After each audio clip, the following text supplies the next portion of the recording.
5 August Sheikh হাসিনার virtual অনুষ্ঠানের বিষয়ে ভারত সরকারকে অবস্থান পরিষ্কার করার আহ্বান জানিয়েছেন পররাষ্ট্র প্রতিমন্ত্রী শামা ওবায়েদ। পররাষ্ট্র মন্ত্রণালয়ের এক ব্রিফিংয়ে তিনি বলেন, দিল্লির সাথে ইতিবাচক সম্পর্ক বজায় রাখতে চায় ঢাকা। এদিকে প্রধানমন্ত্রীর পররাষ্ট্র উপদেষ্টার সাথে সৌজন্য সাক্ষাৎ করেন ভারতের হাই কমিশনার দীনেশ ত্রিবেদী। এ সময় শেখ হাসিনার ভার্চুয়াল অনুষ্ঠান প্রসঙ্গে হুমায়ুন কবির বলেন, এ ধরনের কর্মকাণ্ড দুদেশের সম্পর্ককে ক্ষতিগ্রস্ত করবে। আরও জানাচ্ছেন সাজ্জাদ জাহান। ভারতে পলাতক সাবেক প্রধানমন্ত্রী শেখ হাসিনা ক্ষমতাচ্যুত হওয়ার 2 বছর পর প্রথমবার কোনো অনুষ্ঠানে ভার্চুয়াল মাধ্যমে যুক্ত হতে যাচ্ছেন বলে খবর দিয়েছে ভারতের কয়েকটি গণমাধ্যম। এ বিষয়ে এক ব্রিফিংয়ে পররাষ্ট্র প্রতিমন্ত্রী বলেন, দুদেশের সম্পর্কে নেতিবাচক প্রভাব ফেলতে পারে এমন কর্মকাণ্ড থেকে প্রতিবেশী রাষ্ট্র বিরত থাকবে বলে প্রত্যাশা করেন।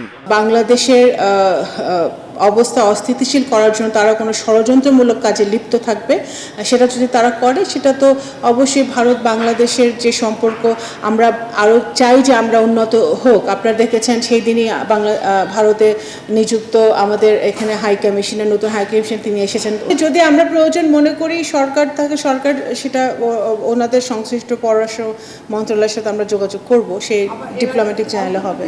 এদিকে রাজধানীতে এক অনুষ্ঠানে প্রধানমন্ত্রীর পররাষ্ট্র বিষয়ক উপদেষ্টা হুমায়ুন কবির জানান, সম্প্রতি প্রধানমন্ত্রীর চীন সফরের মধ্য দিয়ে অর্থনৈতিক বিনিয়োগ ও প্রযুক্তিতে নতুন অধ্যায়ের সূচনা হবে। Bangladesh-China relations, what could it be or what could be in it for Bangladesh? To advance economic growth and trade, bigger markets, potentially going and negotiating on zero tariff agreements. এদিকে সোমবার বিকেলে প্রধানমন্ত্রীর পররাষ্ট্র বিষয়ক উপদেষ্টা হুমায়ুন কবিরের সাথে সৌজন্য সাক্ষাৎ করেছেন ঢাকায় নিযুক্ত ভারতের হাই কমিশনার দীনেশ ত্রিবেদী। এ সময় শেখ হাসিনার ভার্চুয়াল অনুষ্ঠান প্রসঙ্গ টেনে তিনি বলেন, এ ধরনের কর্মকাণ্ড দুদেশের সম্পর্ককে ক্ষতিগ্রস্ত করবে। সাজ্জাদ জাহান, এটিএন বাংলা, ঢাকা। বসুন্ধরা টিস্যু, অশুদ্ধতার বিরুদ্ধে এক বিন্দুও ছাড় নয়। জ্বালানি সংকট মোকাবেলা এবং নবায়নযোগ্য জ্বালানির ব্যবহার বাড়াতে দেশের গুরুত্বপূর্ণ সরকারি ভবনগুলোতে পর্যায়ক্রমে সৌর প্যানেল স্থাপনের নির্দেশ দিয়েছেন প্রধানমন্ত্রী তারেক রহমান। একই সাথে দেশে সোলার ইনভার্টার উৎপাদনে ব্যবহৃত কাঁচামাল আমদানিতে সরকারি সহায়তা দেওয়ার কথাও জানিয়েছেন তিনি। এছাড়াও সাধারণ মানুষের জন্য সৌরবিদ্যুৎ সহজলভ্য, সাশ্রয়ী ও লাভজনক করতে একটি কার্যকর অর্থনৈতিক মডেল প্রণয়নের নির্দেশ দিয়েছেন প্রধানমন্ত্রী। সচিবালয়ে সৌরবিদ্যুৎ বিষয়ক সভায় এসব নির্দেশনা দেন তারেক রহমান। বাংলাদেশ অর্থনৈতিক অঞ্চল কর্তৃপক্ষ ওয়েজার গভর্নিং বোর্ডের সাথে পৃথক এক বৈঠক করেন প্রধানমন্ত্রী। সভায় শিল্পায়নের সঙ্গে পরিবেশ সুরক্ষার সমন্বয় ঘটিয়ে অর্থনৈতিক অঞ্চলগুলোকে সবুজ, আধুনিক ও বিনিয়োগ বান্ধব শিল্পাঞ্চল হিসেবে গড়ে তোলার উপর গুরুত্বারোপ করেন তিনি।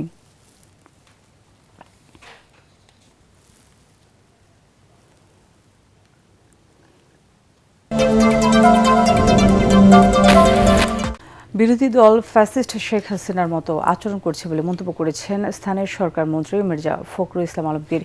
জাতীয় প্রেসক্লাবে এক আলোচনা সভায় তিনি বলেন, একটি মহল সমালোচনার নামে সরকারের বিরোধিতা করে রাষ্ট্র পরিচালনায় বাধার সৃষ্টি করছে, যা দেশকে সংঘাতের দিকে নিয়ে যাচ্ছে। এ সময় তথ্যমন্ত্রী জহিরুদ্দিন স্বপন বলেন, স্বাক্ষরিত জুলাই সনদের প্রতিটি অক্ষর বাস্তবায়ন করবে বিএনপি সরকার। বিস্তারিত জানাচ্ছেন মুশফিকুর রহমান। জুলাই গণ অভ্যুত্থানের দ্বিতীয় বর্ষপূর্তি উপলক্ষে জাতীয় প্রেসক্লাবে আলোচনা সভার আয়োজন করে বাংলাদেশ ফেডারেল সাংবাদিক ইউনিয়ন ও ঢাকা সাংবাদিক ইউনিয়ন। আমাদের সাংবাদিক নেতৃবৃন্দ এতে তথ্যমন্ত্রী জহিরুদ্দিন স্বপন বলেন, জাতীয় সংসদকে গণতান্ত্রিক রাজনীতির কেন্দ্রবিন্দুতে পরিণত করতে রাজনৈতিক ঐক্য আরও শক্তিশালী হওয়া প্রয়োজন। তিনি অভিযোগ করেন, একটি দল রাজনীতিকে সংসদের বাইরে নিয়ে যেতে চাইছে, যা গণতান্ত্রিক পরিবেশের জন্য অনুকূল নয়। এছাড়া জুলাই শহীদদের স্মরণকে আনুষ্ঠানিকতার মধ্যে সীমাবদ্ধ না রেখে এর আদর্শ বাস্তবায়নের ওপর গুরুত্ব আরোপ করেন তথ্যমন্ত্রী। শেষ মুহূর্ত পর্যন্ত গণতান্ত্রিক সকল শক্তিকে আমরা ঐক্যবদ্ধ রাখার চেষ্টা করব, কিন্তু যদি জনগণের কাছে প্রমাণ হয় কেউ বিভিন্ন আদর্শের নামে এখানে বুঝে অথবা না বুঝে অন্য কারো চক্রান্তকে বাস্তবায়ন করার দায়িত্ব নিচ্ছেন, সেক্ষেত্রেও সুশাসন প্রতিষ্ঠার লক্ষ্যেই আমাদেরকে সঠিক দায়িত্ব পালন করতে হবে। একটি মহল জুলাই সনদ বাস্তবায়ন নিয়ে বিভ্রান্তি ছড়াচ্ছে বলে মন্তব্য করেছেন স্থানীয় সরকার মন্ত্রী মির্জা ফখরুল ইসলাম আলমগীর। তিনি বলেন, বিএনপি সরকার জুলাই সনদের বাস্তবায়নে প্রতিশ্রুতিবদ্ধ। প্রতিটি পাতায় বলা হচ্ছে যে যে বিষয়গুলোতে একমত হবে না যে দলগুলো, যদি সেই দল কেউ নির্বাচিত হয়ে সরকার গঠন করে, তাহলে তাদের ইশতেহারে যেটা ছিল সেই অনুযায়ী তারা কাজ করবে। আপনি এখনই আনেন করে দেখেন, তো সেই জায়গাগুলোকে ভুল বোঝানো হচ্ছে কেন? সংবিধান সংস্কারের জন্য কমিটি গঠনের কথা উল্লেখ করে তিনি অভিযোগ করেন, বিরোধী দল আলোচনায় না বসে শুধু সমালোচনার রাজনীতি করছে। সংঘাতের পথ পরিহার করে রাষ্ট্র গঠনে সবাইকে সহযোগিতার আহ্বান জানান তিনি। এখানে এখন আপনার শুরু হয়েছে শব্দ নিয়ে বিভেদ, ওটা সংস্কার হবে নাকি আপনার সংশোধন হবে? অলরাইট, আপনার আসুন আলোচনা করি, পার্লামেন্টে আলোচনা করি, সিদ্ধান্ত নেই, কথা বলি কোন কোন জায়গায় আলোচনা আছে। তখন যদি একমত না হয়ে বেরিয়ে যাবেন, আলোচনা করেন। কিন্তু এখন যে ভাষায় আমাদের সম্মানিত বিরোধী দলের নেতারা কথা বলছেন বাইরে, 5 বছর করতে দেব না, এটা ভাষায় কথা বলতেন আপনারা আমাদের হাসিনা। গণমাধ্যমের স্বাধীনতার বিষয়ে মন্ত্রী বলেন, মিডিয়ার ওপর সরকারের কোনো হস্তক্ষেপ নেই। পাশাপাশি যোগ্য ব্যক্তিদের নিয়োগ এবং বেকার সাংবাদিকদের কর্মসংস্থানের উদ্যোগ নেওয়ার আশ্বাস দেন তিনি। বেশিরভাগ মিডিয়াগুলোই তো আপনার তাদের হাউস দ্বারা নিয়ন্ত্রিত। মুশফিকুর রহমান, এটিএন বাংলা, ঢাকা।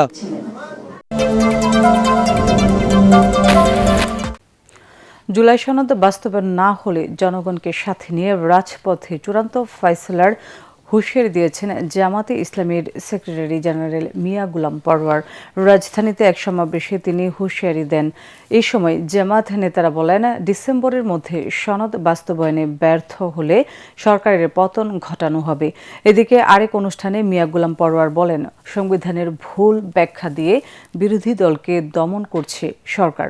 ঐশী গোস্বামী প্রমাণ রিপোর্ট।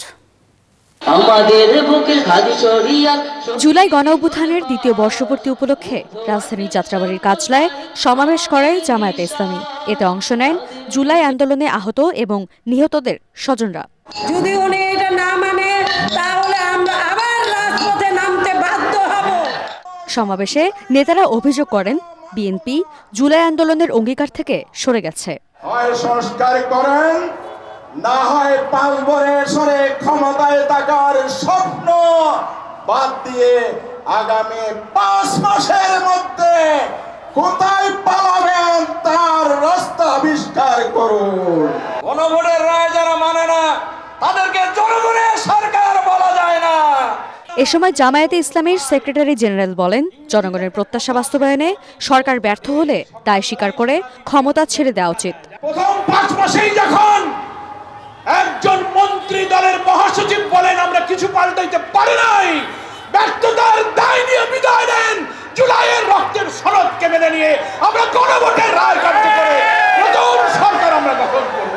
পরে রাজধানীর মগবাজারের কার্যালয়ে গ্যাস সংকট নিয়ে সংবাদ সম্মেলনে জামায়াতের সেক্রেটারি জেনারেল বলেন, সরকার জনগণকে সেবা না দিয়ে দলের সেবা নিশ্চিত করছে।